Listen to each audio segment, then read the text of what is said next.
All right, recording now. So I'll repeat what I just said. I had a call with Parity this morning, so about going over to Polkadot. That's sounding really promising.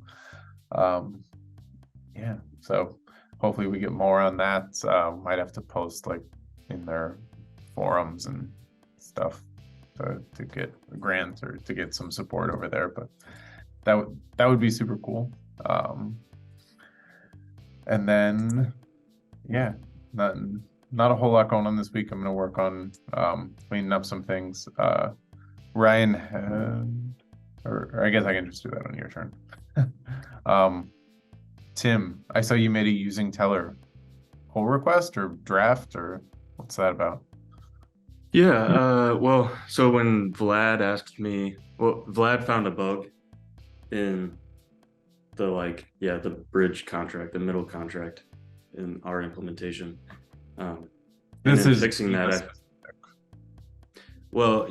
in for other fixing users. Vlad's bug, I was going to use get data after, and I realized there was a bug in that. So if you were When it using comes to data disputes. after, there was a slight bug.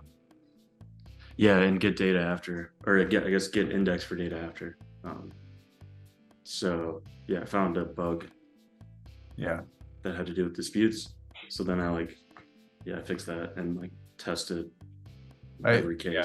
For people watching, I don't think anyone's actually using that. We had implemented that with 360. Yeah, it's brand new. It's a brand new thing. So, and it's easy to fix. So, Yeah. Cool. Yeah. What else are you working on? So I'm working on the using Tellor Pact implementation. Yeah, and based on our meeting with I forget the guy's name, but with Doug. the gentleman who knows Pact last week. It looks like they don't have inheritance, so I guess the design for that should be just people can copy paste Yep. using It's just like a using Tellor code snippet. And it'll Yeah. have to be like, it'll almost have to be like a series of snippets because like if you're not using some of it, you don't need to cut and paste the whole thing. So Yeah. And also it looks like if you want to interact with a packed contract from another packed contract, you have to have that whole other contract in your code base. Like, really, that's what it seems. Maybe Akrem knows better than me, but like it seems so like you can't just there's use no an interfaces. interface. There are interfaces, but those are only for like inheriting. Like, you can only inherit the interface and implement it I into your own. messaged You them can't. about this. I feel like they couldn't. I Yeah. think you can import. By the way, I don't think you have to have the code in the whole code base. I think you can import from whatever namespace the contract lives in instead of having the whole contract. It's still importing the whole code base though, right? I mean, there wouldn't be like. You can import like certain functions without having to import the whole code. Okay. Yeah, like you can import the name of the module and then like in brackets just the function. Anyway, we'll figure it out. Yeah. Also, on namespace, are we supposed to submit something so that we get our own, or? Yeah, Akrem. I forget what we agreed on. He said to reach out to BizDev on their. I guess BizDev is either on Telegram or Discord. Not sure where they live exactly. Okay. Yeah, knock that out. But all right, cool. Thanks, Tim. Tally. Hey, this morning I'm working on the testing and mimicry implementation. I know we'll be working on that a lot today, so I'm buttoning it up this morning. And I was, before that, working on the disputable values monitor, setting up the ability to monitor just one feed. Yeah, it's almost done.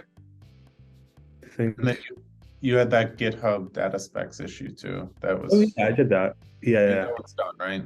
Yeah, it's all done. Okay, so I don't know if you want to talk the biz devs through it at some point. Maybe you can set up a call with them. Yeah. But there's, yeah. Do you want to briefly explain it, Tally? Oh yeah, sure. I made an issue template for data specs. So instead of like people having to copy and paste the form and then from the template, well, before there's a form, you'd have a template, and then it would have like sections saying like fill in this part here, fill in this part here, and so on. But rather I turned it into a form using GitHub issue templates. Yeah. So if Mike and Ryan, you guys want to go look at the data specs repo and see how that looks, and then also just Totally.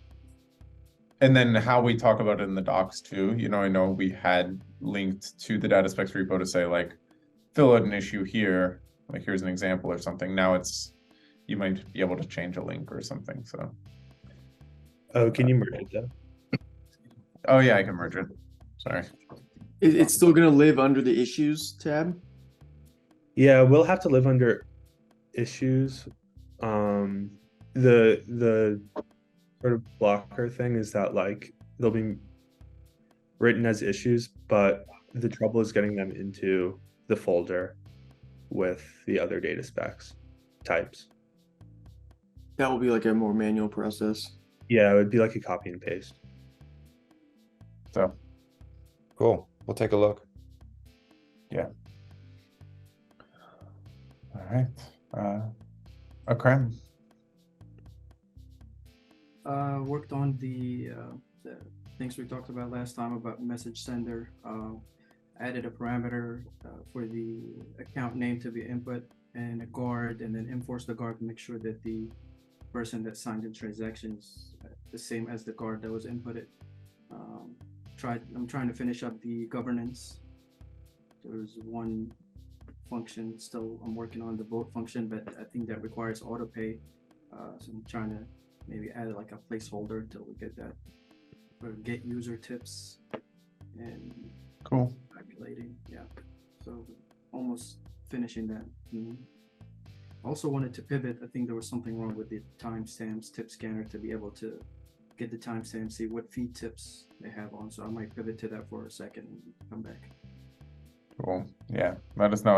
I think we're close, but I'm sure they'll give us more work. And then... Cool. And I asked late, but I asked them about the bridge. I'm waiting for a response. See if there's a bridge from Ethereum to Kadena. Yeah. Cool. All right, Ryan.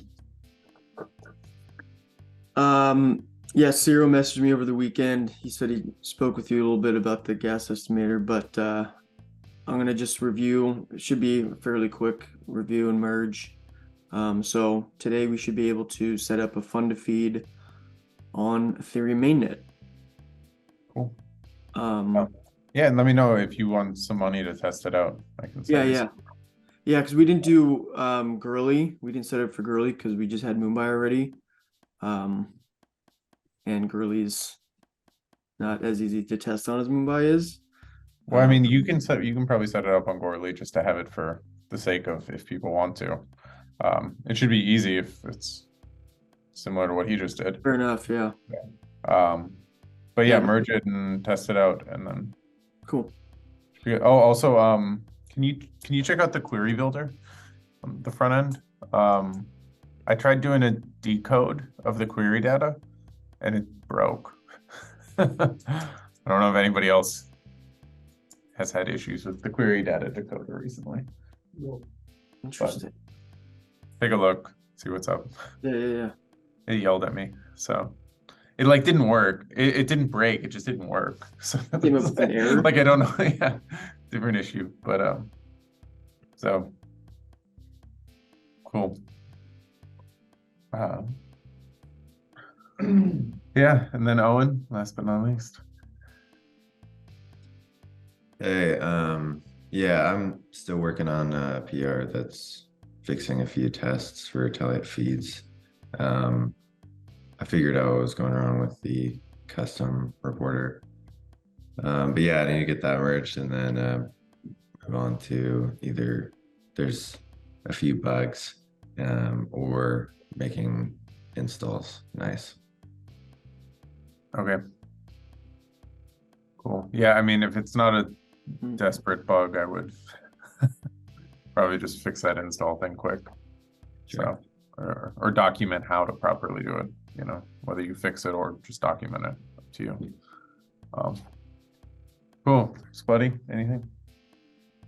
I was fairly disconnected over the weekend, so I'm going to look into what's been going on with all the reporters in the Discord and see if anything's broken, so I can make some nice issues for everybody. I gotta get caught up. Nice. All right. Yeah. Anything else, guys? Brenda, you back or anything? I'm almost back. All right. Cool. Got a couple questions too. Oh, nice. Mike, anything before we hop into questions or? We're good. I'll chat with you. Okay. Questions, Ryan? Picture that in 1 year from now, Tellor is not the most used and relied upon Oracle. Why? I think you have the best structure and most integrity. I think you ultimately will be the best relied upon Oracle. But what are the threats to that? Token prices are $1 a piece.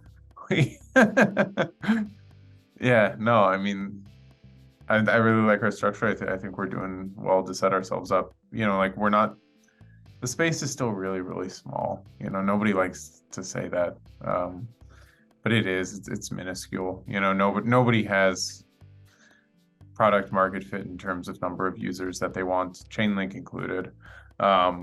You know, we just need to grow the space. You know, we're trying to do our best to get on every network so we can capture sort of the growth of the space as a whole, and that's what I think we can do. I think, yeah, probably some of the biggest things would just be that the space grows a little slower. But you know, I think if we grow and if people actually value some decentralization in their price feeds and their oracles, I think we stand to do really well. So that's my answer. Yeah, when new devs come into the space and they kind of would just want to brush away the Oracle problem and just use a trusted price feed, and a lot of them are okay with doing that. They don't think about the centralization concerns. That's one of the big things that works against us. Yeah, and I mean, and now we're also at a point where, you know, Polkadot and, you know, we've talked to Cosmos, we've talked to Polkadot, we've talked to Avalanche, we've talked to, you know, Cadena, obviously, we've talked to all these layer ones they're trying to find Oracle solutions that are decentralized now. You know, in the past they were in the past it was sort of on their to-do list, and now we've gotten to the point that it's on the forefront of their mind as they're trying to get some of these devs over here, like centralized oracles just won't do. So I think you're starting to see a shift, and it's cool. So that's what's going for us. Yeah, definitely. So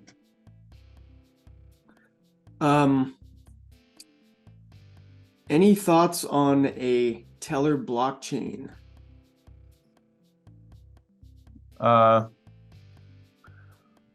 Probably not. I mean, I think, you know, talking to some of the Polkadot people, you know, like they had thrown around the idea of like you could have a Tellor parachain that, you know, you had like some of the staking deposit and governance deposits lived on this Tellor staking chain, and then it passes out over to the various other parachains. So like that could potentially be a structure you could make with Tellor, and it could make a lot of sense. The reason that you don't actually want a total, like the only way that sort of works is on like a Polkadot type network where cross-chain messaging is sort of trustless. So, you know, that they have it actually built into their system. So it's sort of on its own chain, but sort of not on its own chain because the other smart contracts can communicate with it. The problem with having like your own blockchain, like we launch our own layer one that, you know, competes with Ethereum or something like that, is how do you then talk to Ethereum, or how do you talk to Polkadot and everything like that? And that's what makes it really, really hard. So no, I don't see Tellor having its own chain like that. If we say have, you know, we obviously have the token here on Tellor Ethereum, the way that I sort of see it envisioning, you know, like maybe we do get tons of demand on Polkadot, and we have our own parachain on Polkadot, or we have our own subnet on Avalanche, and we have our own chain over on Cosmos as well, and there are these specific Tellor chains that then reach out to all of the various ecosystems. I could see that being sort of a thing, and then you sort of bridge the Ethereum token across. So like, would Tellor then have its own chain? Like, sort of, but it usually, like, at least for me, talking to like the Polkadot people and everything, like you like the idea of like, we don't have to run our own validators for an L1 or worry about that piece. Like, it's nice being able, like, whenever we have our token and everything, you punt all the security over to Ethereum. You get rid of a lot of those hairy details. So, yeah. Cool. And then there was a question in the deep questions channel from Yumos. We haven't addressed it in a while, so it might be worth just kind of giving a quick overview on our take on roadmaps. Yeah, the question is, where can I find the roadmap for Tellor? And then he gives the link to the Ethereum roadmap that the Ethereum Foundation makes. No, we're anti-roadmap. I don't know. We just gave a pretty good roadmap. That was me talking about it, right? The roadmap right now is to make the Tellor user experience smooth, I think, right? I mean, yeah, that's what we're working on. Yeah, I mean, we're sort of, the problem is oracles and getting data on chain. We're gonna continue to move in a way that gets data on chain in a trustless way. If we come up with some new computer science breakthrough that allows us to do something better, and we'll shift and do that. Right now, we don't have any of those on our in sites. There are no big upgrades we need to make. It's just sort of expanding to the various networks, getting people to know about it and get people to use it. So it's that. So I like the question before that in the Discord too. It's more in the nitty gritty. Choi says, when a value is submitted on chain that I funded as a user, are other projects able to use that value? And the answer is yes. And then he said, how would funding work in a situation where many projects are looking for the same value? It seems you would be careful to be the one actually funding it, or not be the one funding it, hoping that someone else would. And there's probably some game theory to that. I think it's interesting, like, if the multiple projects are using Tellor, like on any individual network and tipping, they're going to be competing for whatever reporters are there. And if you want more reporters to come on, you'll have to tip more. And we haven't really seen it play out yet, but I think that's exciting. Yeah, for sure. I mean, this is, piggybacking on bigger projects. Like, usually the way that I see it, sort of envisioning, kind of like with Chainlink does this as well, like, the bigger projects will need a price feed and they'll push it out there. So, like some bigger, you could assume like some big projects here need ETHUSD, and then they're the ones tipping and doing it. And the little projects will just use ETHUSD as things because they don't have to pay for a price feed. So you'll see like a lot more activity on those price feeds that people don't have to actually pay for. And that would be probably a similar thing you would expect to see with Tellor. And then because the contracts are permissionless, there's other possibilities too. Like, they could submit the data themselves or pay somebody to submit the data for them directly, so that they're not using the tipping system. Like, it's open for a lot of different functionality. And you're starting to see too, like Diva Protocols one, we're getting ready to launch like in Q1. Like, they're adding Oracle payments into their system. So like the system will actually fund Tellor through fees in the system. And, other projects that are setting up are starting to think about this. Like, if it is a truly decentralized system, you would have fees going towards Oracle payments. And that's super exciting, because then that would fund that price feed or that data request. And then other projects could potentially just piggyback off of it, which would be cool. Once they have the feed ID, set up on the autopay contract, in their contract they could collect some funds that somehow turn into funds that are paid into the feed. It could be automatic, it could be decentralized. I mean, even if it's not even directly to a specific feed idea, but even if it's just into the time-based rewards or into into some DAO that then gets to pay it out, or just send it to the team or something. Like These are all great ideas. Yeah, there's like a million different ways that you can structure it. So it's fun. Yeah, that's a good question. I think that's it, though. Cool. Well, yeah, everybody enjoy your week. 20 days until Christmas. Start the countdown. So It's almost time to start shopping. yeah. All right. Talk to you guys later. Adios.